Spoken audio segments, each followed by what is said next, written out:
असदुद्दीन ओवैसी कह रहे हैं कि यह फैसला डिसअपॉइंटिंग है, निराशाजनक है। अभियोजन पक्ष ही बरी होने के लिए जिम्मेदार है, वो ये कह रहे हैं।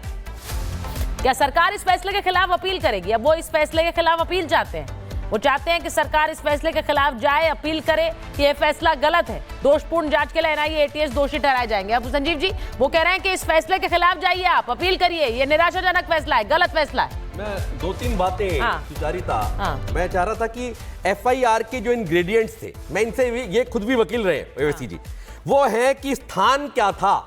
तो आपने देखा जज साहब ने जो पहले फैसले दिए, इंग्रेडिएंट्स दिए, वो स्थान था ही नहीं जहां पर आरडीएक्स मिला। वो बम लगाया नहीं या फूटाया नहीं। दूसरा था वेपन क्या था, वेपन आरडीएक्स नहीं था, ब्लास्ट नहीं हुआ, व्यक्ति नहीं पहचाना गया। बाइक जो है जिस व्यक्ति के नाम तुमने एफआईआर की, प्रज्ञा ठाकुर जी के नाम की बाइक नहीं थी, नंबर नहीं था, चेसी नंबर नहीं था और इंजन नंबर को टेम्पर किया गया था। वो इंजन नंबर टेम्पर किसने किया? पंचनामा। सुचारिता, पंचनामा अगर लॉ के फर्स्ट ईयर के पहले सेमेस्टर के स्टूडेंट से आप पूछोगे तो वो बता देगा कि पंचनामा वो जगह होती है जहां पर की इंसिडेंट हुआ होता है। घटना स्थल पर 4 या 5 लोगों से कपड़ा, साथ वाला पड़ोसी जो सामने खड़ा है उसका साइन, और 5 लोगों से पंचनामा लिया जाता है कि हां ये मौजूद थे और ऐसी घटना हुई है। पंचनामा नहीं था और टॉप ऑफ इट मकोआ नहीं लगा। 2011 में एनआईए ने कहा मकोआ नहीं लगता, जबकि सरकार इनकी थी। और सबसे मजेदार बात मैं जो आपको बताना चाहता हूं, खतरनाक भी है, आपने बोला कि जब आपके ऊपर यूएपीए लगता है तो सरकार, स्टेट सरकार उसकी क्लैरिफिकेशन देती है। होम मिनिस्ट्री के सेक्रेटरी उसकी क्लैरिफिकेशन देते हैं, एनओसी देते हैं कोर्ट को कि हां आप यूएपीए लगा सकते हैं, जिसके अंदर उनके आपके अगेंस्ट जो है 302, 307, 320 लगा था। सेक्रेटरी साहब कहते हैं कि मैंने तो ज्वाइंट सेक्रेटरी के नोट पे, ज्वाइंट सेक्रेटरी साहब कहते हैं मैंने डिप्टी सेक्रेटरी के नोट पे, डिप्टी सेक्रेटरी साहब कहते हैं मैंने एडिशनल सेक्रेटरी के नोट पे, और सेक्रेटरी साहब ने कहा मैंने नीचे साइन कर दिए क्योंकि होम मिनिस्ट्री से ये आदेश आया था कि आपको एनओसी देना है। नहीं, अब तो बीजेपी कह रही है कि माफी मांगे ये नेता, जो लोग उस वक्त सत्ता में थे, सोनिया गांधी माफी मांगे। वो कह रहे हैं कि ये जो सारे सुशील कुमार शिंदे, इन सबको माफी मांगनी चाहिए। मुझे लगता है सुचारिता ये माफी नहीं मांगेंगे, परंतु लॉ में ऐसा प्रोविजन है पर ज्यूरी करके पी और ज्यूर सेक्शन 191, सेक्शन 193 ऑफ आईपीसी जो कि अब बीएनएस बन गया है, उसमें प्रोविजन है कि आप जिन लोगों ने गलत एफिडेविट दिया था, जिन लोगों ने गलत तरीके से फैब्रिकेट किया था, उन लोगों के अगेंस्ट सरकार उनके अगेंस्ट जो है जा सकते हैं और उनको कल्प्रिट बना के उनके साथ जो है 7 साल तक की सजा का प्रोविजन है। दूसरी बात मैं आपको और बताना चाहता हूं कि जिन लोगों के साथ ये टॉर्चर हुआ 313 सीआरपीसी में, जो आपको अर्णब गोस्वामी को बताया गया साध्वी द्वारा, वही 313 सीआरपीसी में उनके बयान थे 4 साल पहले 2016 में, 2015 में। उस बयानों में क्लियर कट लिखा था कि मुझे टॉर्चर किया जा रहा है, देखिए मारा जा रहा है। मैं बता दूं, साध्वी प्रज्ञा की जो बहन है, उन्होंने साध्वी की तरफ से बयान दिया। वो कह रहे हैं कि उनको बहुत प्रताड़ित किया गया, उनके शरीर को पूरी तरह से कैसे उनको प्रताड़ित, शारीरिक यातनाएं दी गई, वो अपने पैरों पर खड़ी भी नहीं हो पाती, ये भी कहा गया। और कहा गया कि कांग्रेस ने पूरी राजनीति की भगवा आतंकवाद के नाम पर। वो कह रही है भगवा आतंकवाद था, ये अब खत्म हो गया है, ये जो बार बार भगवा आतंकवाद कहा ये अब खत्म है, ये बोल रही है साध्वी प्रज्ञा की बहन। अब मुझे ये बताइए आचार्य राज मिश्रा जी, ये जो बात अभी बार बार हम कह रहे हैं, ये एक हिंदू धर्म, हिंदुत्व को लेकर ये जो भगवा आतंकवाद की बात कही गई, इसी वजह से अब बीजेपी कह रही है माफी मांगनी चाहिए नेताओं। माफी नहीं, माफी से काम चले, क्या बात करना सुचारिता जी? सिर्फ माफी मांग लेने से किसी की 17 साल की जो जिंदगी आपने बर्बाद कर दिया, उन लोगों के, देश के एक मुख्य सिपाही कर्नल की लाइफ को आपने बर्बाद कर दिया। एक महिला, आप सोचिए कितना महिलाओं का सम्मान ये कांग्रेस करती थी। ये सोचने वाला विषय है कि एक महिला की जिंदगी आपने उसको प्रताड़ित कर करके बर्बाद कर दिया पूरी जिंदगी को। माफी मांगने से काम चलेगा? मुझे तो एक चीज लगता है, नाले का आधा गिलास पानी ले, और जो लोग हिंदुत्व आतंकवाद की बात कर रहे थे ना, भगवा आतंकवाद की बात कर रहे थे ना, उसी में डूब करके मर जाइए। आप लोग मर जाइए डूब करके, और सोचिए कि जिस देश के अंदर 85% हिंदू शांतिपूर्वक जीवन जी रहा है, एक 15% के लिए, एक कुछ परसेंट के लिए आपने उस पूरे समाज को, पूरे धर्म के व्यक्तियों को पूरी तरीके से आपने आतंकवादी साबित करने का प्रयास किया।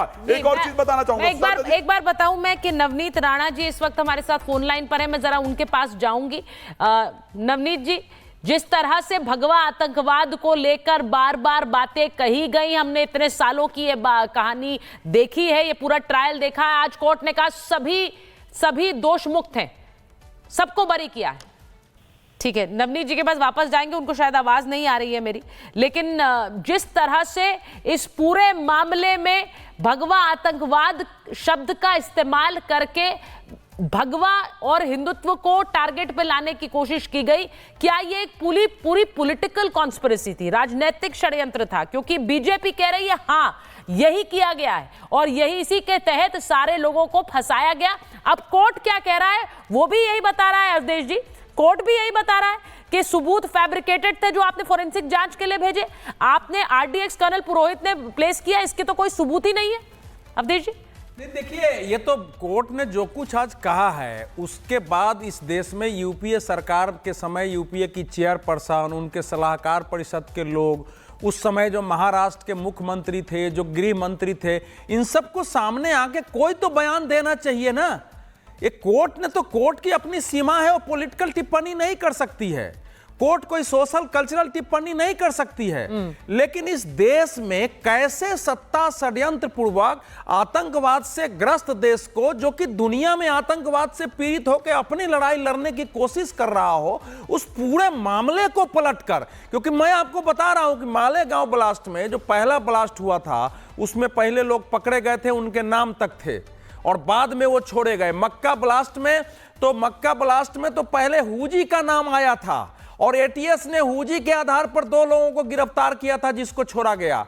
जो समझौता ब्लास्ट था, उसमें अमेरिका की एफबीआई ने कहा कि इसमें लश्कर तोयबा का हाथ है, जो हिंदू मुसलमानों के बीच दंगा कराने के लिए किया गया था। इन सब को छांट करके, और जिस ढंग से उस समय की सत्ता ने, आप सोचिए ना, जो लोग मारे गए उनके अपराधी आतंकवादी से बड़े कौन हुए भाई? चाहे वहां मालेगांव ब्लास्ट में 6 लोग मारे गए, वो भी हमारे देश के नागरिक थे, मुस्लिम थे, आखिर उनके अपराधी कौन है कि उनके अपराधियों को पकड़ने की बजाय अब मक्का मस्जिद में जो मारे गए, हमारे साथ इस वक्त एक बार नवनीत राणा जी जुड़ गई है, मैं उनके पास जा रही हूं जरा।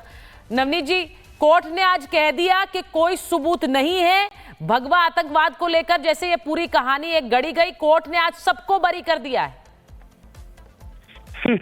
ये जीत तो भगवे की है और इस देश पे प्रेम करने वाले जितने भी लोग हैं, देशभक्ति करते हैं, ये हम जैसे लोगों की ही जीत है।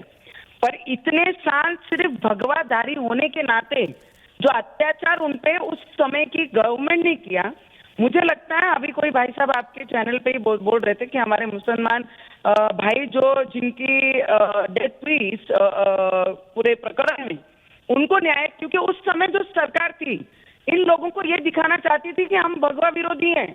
उन्होंने जो कार्रवाइयां की निर्दोष लोगों पे सिर्फ भगवा पहनने के कारण इतने साल उनको समाज में रहने का अधिकार उनसे छीना गया, क्यों? सिर्फ यही दोष था कि हम भगवा प्रेमी हैं।